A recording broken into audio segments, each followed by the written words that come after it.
In English at least, the 2020 word of the year must be unprecedented. And indeed, it has been a year like no other. All countries and all industries have been affected, but tourism has been amongst the hardest hit, with movement of people severely restricted through both choice and necessity. Like many others in the tourism industry, I have been personally affected. After 21 years with Lonely Planet in many different roles, including 7 years as editorial manager and 7 as accessible travel manager, I was made redundant in April, along with well over 100 other employees, when the company closed its offices in London and Melbourne. Since then, Lonely Planet has been sold on to an American media company called Red Ventures, owner of numerous companies, including The Point Sky. Obviously, the publishing program of the company has been severely curtailed, but there is still a commitment to producing guidebooks for the independent traveller.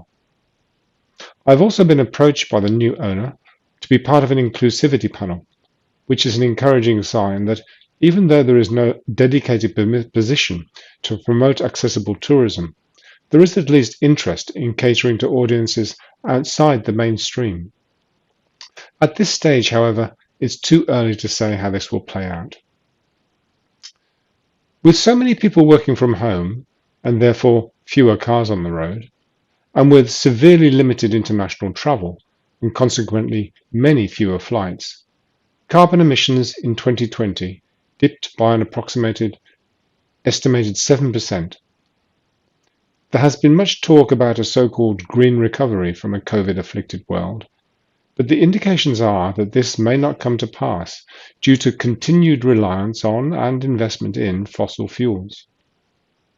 As of the end of 2020, only 4 countries, France, Spain, the UK and Germany, and the EU, have packages that will produce a net environmental benefit.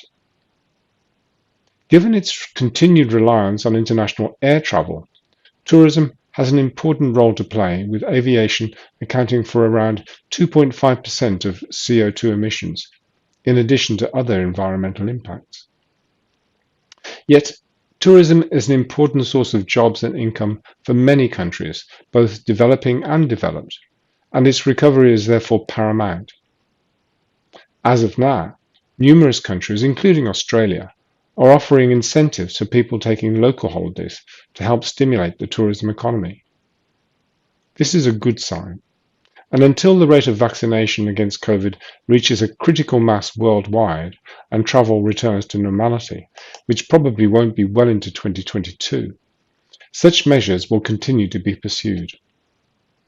Despite being an avid and long-term international traveller, having visited around 50 countries, I would advocate strongly for increased local travel and staycations, as opposed to long-haul flights to distant destinations, to capitalize on the temporary environmental benefits from COVID-enforced restrictions. How does this situation we find ourselves in relate to accessible or inclusive travel? In the first place, many people for whom accessibility is important have either a disability or underlying health condition, which puts them in a higher risk category when it comes to COVID-19.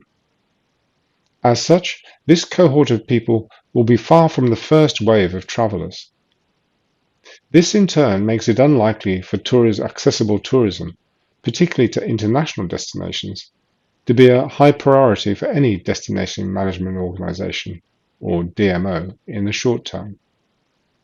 It's imperative, therefore, for anyone with an interest in promoting inclusive tourism to try to keep accessibility on the agenda, which is why I'm so pleased and impressed with Turismo de Portugal's continued commitment to its Tour for All programme and their invitation for me to speak today.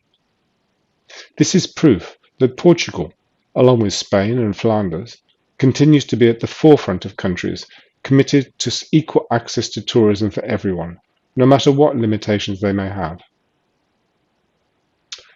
I travelled with Lonely Planet guidebooks for 10 years, then worked for the company for more than 2 decades. 4 years ago, I became the chairman of the Board of Ideas, a not-for-profit organisation assisting people with disability in Australia since 1983. Here is part of our mission statement. Ideas is driven by people with disability for people with disability. Our vision is a world where people with disability live full, independent lives of their own choosing. Our tool is information. The connection between these two organisations that I have been part of is clear. The provision of independently verified, unbiased and accurate information helps people make the right choices and decisions. While Lonely Planet helps travellers make the most of their trips, Ideas helps people with disability make the most of their daily lives, and that includes travel. In the many presentations I have made over the last few years, I have always made the point that the greater one's access needs, the greater the need for accurate, reliable, up-to-date information. Arguably, this is almost as important as accessible infrastructure. If someone with access needs arrives somewhere expecting certain conditions, they are much less likely to be adaptable should those conditions not be as described.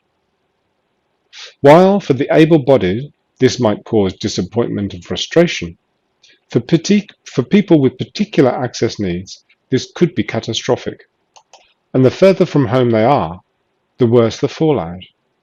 In fact, incorrect information is worse than no information at all. People with access needs are very unlikely to travel to a place about which they can find no information. But they will travel to places that are supposedly accessible according to available information.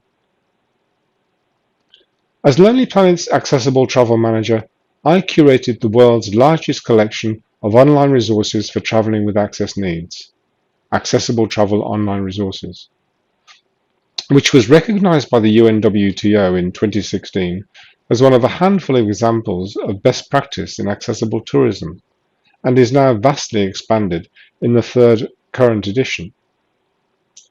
I also produced accessible guides to Rio de Janeiro, Brazil, Edinburgh, Glasgow and Melbourne, and my Accessible Travel Phrasebook contains some 100 words and phrases to assist disabled travellers to make their needs known in 35 languages.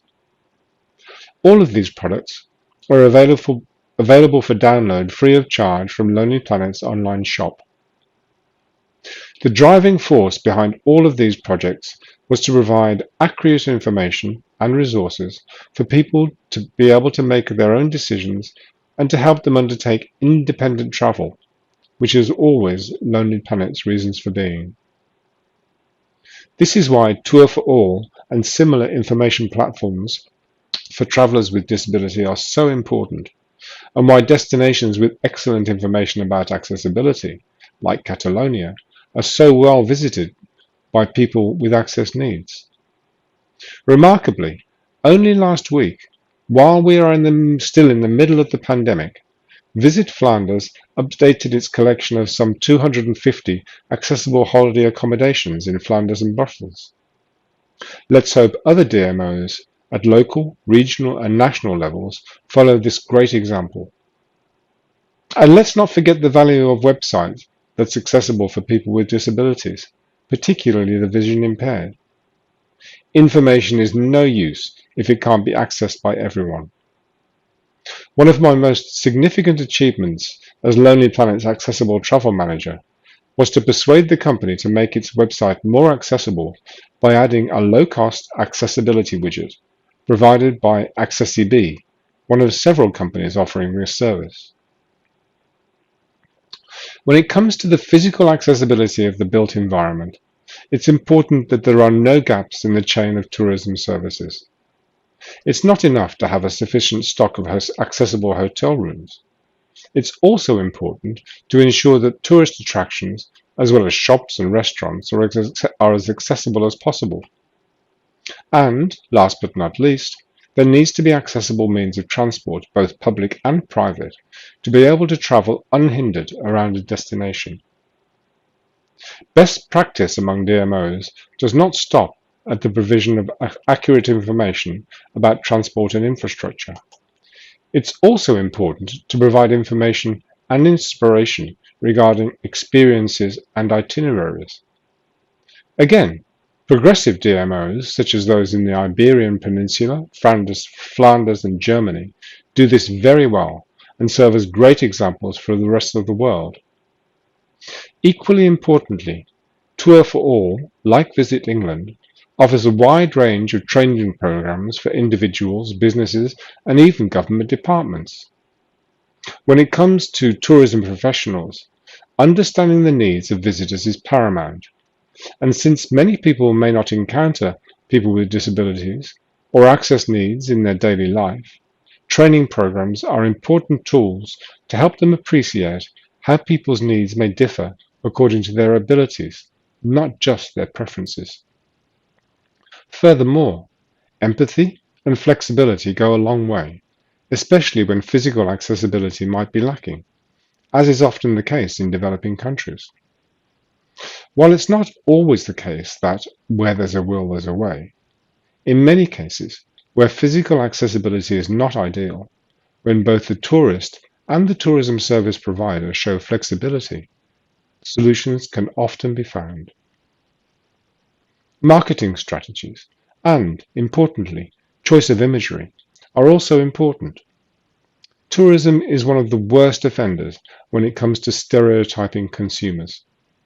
It's all too common to employ young, attractive models and visually appealing families for marketing campaigns. But we all know that advertising does not reflect reality. It's an idealized world. Yet, such visual imagery is exclusionary, leading people with access needs to think, this destination obviously isn't for me, it's just for the young, the fit, and the able-bodied. Again, Visit Flanders and Visit England serve as great examples of how promotion of accessible destinations should be done, by using real people with real disabilities in their marketing materials. It's not difficult. With up to 20% of any given population having a disability, finding disabled models shouldn't be hard. It's great that accessible tourism has become an area of study to which researchers can contribute. Likewise, accessible tourism has become an area of policymaking and government funding that a few countries are embracing. It also identifies a market segment that can be quantified and targeted. In a world driven by economic rather than social principles, this has been useful to convince policymakers and the tourism industry that accessible tourism offers an economic opportunity by tapping into a market that is neither niche nor small. But if this travel segment were described as inclusive tourism, it would put the focus on making sure travel experiences are able to be enjoyed by as many people as possible, that is, inclusion, rather than on the costly business of installing elevators, ramps, and accessible toilets, that is, access. The message we need to get across is that disability, or rather a lack of functional ability, affects us all at some point in our lives. In the words of Greg van der Heijden at the University of Wisconsin, we will all have disabilities eventually, unless we die first. Looking at it this way means there are countless small, low-cost changes that businesses of all sizes could make that would benefit a wide range of travellers with access needs. Assistance dog, toileting areas and water bowls, TVs with a captioning option, clear passageways with good colour contrast and signage, large print black and white information materials, easy to read fonts in signage or information materials, hearing loops, telephones that are compatible with hearing aids, vibrating pillow alarms, lowered counters or a table in front of reception to welcome wheelchair-using guests or people of short stature, blocks to adjust the height of beds or tables, making sure cooking and cleaning practices cater for people with food allergies or chemical intolerances, and the list goes on. We need to look beyond touting a market segment made up of people with disabilities and an aging but affluent demographic, and instead encourage an inclusive mindset in the tourism industry that prioritizes customers who have infinitely diverse needs and desires. It's not about creating tourism product that caters to a market segment, but about catering for the entirety of the market. As the world recovers from COVID, tourism service providers simply can't afford to do less. Thank you for listening to me, and thank you for your time this evening. And thank you very much to Turismo de Portugal for the opportunity to address this conference.